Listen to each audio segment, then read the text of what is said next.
അപ്പോൾ ഇനി നമുക്ക് ആറ്റത്തിൻ്റെ മോഡൽസ് നോക്കാം. ഓക്കെ, എന്തൊക്കെയാണ് ആറ്റം മാതൃകകൾ എന്ന് പറയുന്നത്? അതിലൊന്നാമത് പ്ലം പുട്ടിംഗ് മോഡലാണ്. ആ പ്ലം പുട്ടിംഗ് മോഡൽ സജസ്റ്റ് ചെയ്തത് നമ്മുടെ ജെ തോംസൺ ആണ്. ഈ ആറ്റം മാതൃക മുന്നോട്ട് വെച്ചത് പോസിറ്റീവ് ചാർജുള്ള ഒരു ഗോളത്തിൽ ഇലക്ട്രോണുകൾ പുഡിങ്ങിലെ ഉണക്കമുന്തിരി പോലെ തുല്യമായി വിതരണം ചെയ്തിരിക്കപ്പെട്ടിരുന്നു എന്നാണ് തോംസൺ അഭിപ്രായപ്പെട്ടത്. അതായത് പോസിറ്റീവ് ചാർജുള്ള ഒരു ഗോളത്തിന് പോസിറ്റീവ് ചാർജാണ്, അതിൽ ഇലക്ട്രോണുകൾ നമ്മൾ പുഡിങ്ങിലുള്ള ഉണക്കമുന്തിരി പോലെ തുല്യമായി വിതരണം ചെയ്യപ്പെട്ടിരിക്കുന്നു എന്നാണ് തോംസൺ അഭിപ്രായപ്പെട്ടത്. ആറ്റത്തിൻ്റെ പോസിറ്റീവ് ചാർജും നെഗറ്റീവ് ചാർജും തുല്യമായി വിതരണം ചെയ്യപ്പെട്ടിരിക്കുകയാണെന്ന് തോംസൺ പ്രസ്താവിച്ചു. ആറ്റത്തിൻ്റെ സ്ഥിരതയ്ക്ക് വിശദീകരണം നൽകാൻ സാധിക്കാത്തതും പുതിയ ആറ്റം മാതൃകകൾ അവതരിക്കപ്പെട്ടതും കാരണം പ്ലം പുട്ടിംഗ് മാതൃക എന്ത് ചെയ്തു? പുറന്തള്ളപ്പെടുകയാണ് ഉണ്ടായിരുന്നത്. പിന്നെ അടുത്തതാണ് സൗരയുദ്ധ മാതൃക എന്ന് പറയുന്നത്.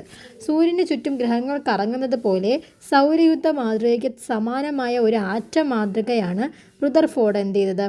അവതരിപ്പിച്ചത്. റുദർഫോർഡിൻ്റെ ആറ്റം മാതൃകയിലെ പ്രധാന ആശയങ്ങൾ ഇതാണ്. അപ്പോൾ സൗരയുദ്ധ മാതൃക അവതരിപ്പിച്ചത് നമ്മുടെ റുദർഫോർഡാണ്. റുദർഫോർഡിൻ്റെ ആ ഒരു മാതൃകയിൽ ആറ്റം മാതൃകയിലെ പ്രധാന ആശയങ്ങൾ ഇവയാണ്.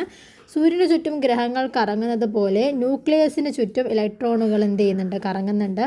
ആറ്റത്തിൻ്റെ കേന്ദ്രത്തിൽ വളരെ ചെറുതും പോസിറ്റീവ് ചാർജുള്ളതുമായിട്ടുള്ള ന്യൂക്ലിയസ് കാണപ്പെടുന്നു. ന്യൂക്ലിയസിന് ചുറ്റും കറങ്ങുന്ന ഇലക്ട്രോണുകളുടെ എണ്ണവും ന്യൂക്ലിയസിന് ഉള്ളിലെ പ്രോട്ടോണുകളുടെ എണ്ണവും തുല്യമാണ്. ന്യൂക്ലിയസിന് ചുറ്റും കറങ്ങുന്ന ഇലക്ട്രോണുകളുടെ എണ്ണവും ന്യൂക്ലിയസിനുള്ളിലെ പ്രോട്ടോണുകളുടെ എണ്ണവും തുല്യമാണെന്ന് അദ്ദേഹം പറയുന്നുണ്ട്. നെഗറ്റീവ് ചാർജുള്ള ഇലക്ട്രോണുകളും പോസിറ്റീവ് ചാർജുള്ള പ്രോട്ടോണുകളും എണ്ണം തുല്യമായതിനാൽ ആറ്റം വൈദ്യുതപരമായി ന്യൂട്രലാണ് എന്ന് അദ്ദേഹം പറഞ്ഞു. നെഗറ്റീവ് ചാർജുള്ള ഇലക്ട്രോണുകളും പോസിറ്റീവ് ചാർജുള്ള പ്രോട്ടോണുകളുടെ എണ്ണം തുല്യമായതിനാൽ വൈദ്യുതിപരമായിട്ട് ആറ്റം ന്യൂട്രലാണെന്നാണ് അദ്ദേഹം പറഞ്ഞത്.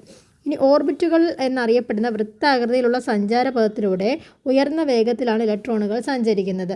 പിന്നെ അടുത്ത ആൾ പറഞ്ഞത് ബോർ ആറ്റം മാതൃകയാണ്. റുദർഫോർഡിൻ്റെ ആറ്റം മാതൃകയ്ക്ക് വ്യക്തമായ വിശദീകരണം നൽകി പുതിയ ആറ്റം മാതൃക നിർമ്മിച്ചത് നോബൽ സമ്മാന ജേതാവായ നീൽസ് ബോറാണ്. ഇനി ബോർ ആറ്റം മാതൃകയിലെ പ്രധാന ആശയങ്ങളെന്ന് പറയുമ്പോൾ ആറ്റങ്ങൾ ന്യൂക്ലിയസിന് ചുറ്റും ഇലക്ട്രോണുകൾ പ്രദക്ഷിണം ചെയ്യുന്നത് പോലെ നിശ്ചിത ഓർബിറ്റുകളിലാണ് പ്രദക്ഷിണം ചെയ്യുന്നതെന്ന് അദ്ദേഹം പറഞ്ഞു. ഓരോ ഷെല്ലിലെയും ഇലക്ട്രോണുകൾക്ക് ഒരു നിശ്ചിത ഊർജ്ജമുണ്ട്. അതിനാൽ ഷെല്ലുകൾ ഊർജ്ജതലങ്ങൾ എന്ന് നമുക്ക് പറയാൻ പറ്റും. 1, 2, 3, 4 ഇങ്ങനെയും KLMN എന്നിങ്ങനെയും നമുക്ക് ഈ ഒരു ഊർജ്ജതലങ്ങളെ സൂചിപ്പിക്കാം. ഒരു നിശ്ചിത ഷെല്ലിൽ പ്രദക്ഷിണം ചെയ്യുന്നിടത്തോളം കാലം ഇലക്ട്രോണുകൾക്ക് ഊർജ്ജം കൂടുകയോ കുറയുകയോ ചെയ്യുന്നില്ല. ന്യൂക്ലിയസിൽ നിന്നുള്ള അകലം കൂടുന്തോറും ഷെല്ലുകളുടെ ഊർജ്ജം കൂടി വരും. ന്യൂക്ലിയസിനോട് ഏറ്റവും അടുത്ത ഷെല്ലിനാവും ഏറ്റവും കുറഞ്ഞ ഊർജ്ജം ഉണ്ടാവുക. ഇലക്ട്രോൺ ഒരു ഊർജ്ജതലത്തിൽ നിന്ന് മറ്റൊരു ഊർജ്ജതലത്തിലേക്ക് മാറുമ്പോഴാണ് ആറ്റം ഊർജ്ജം ആഗിരണം ചെയ്യുകയോ പുറത്തുവിടുകയോ ചെയ്യുന്നത്.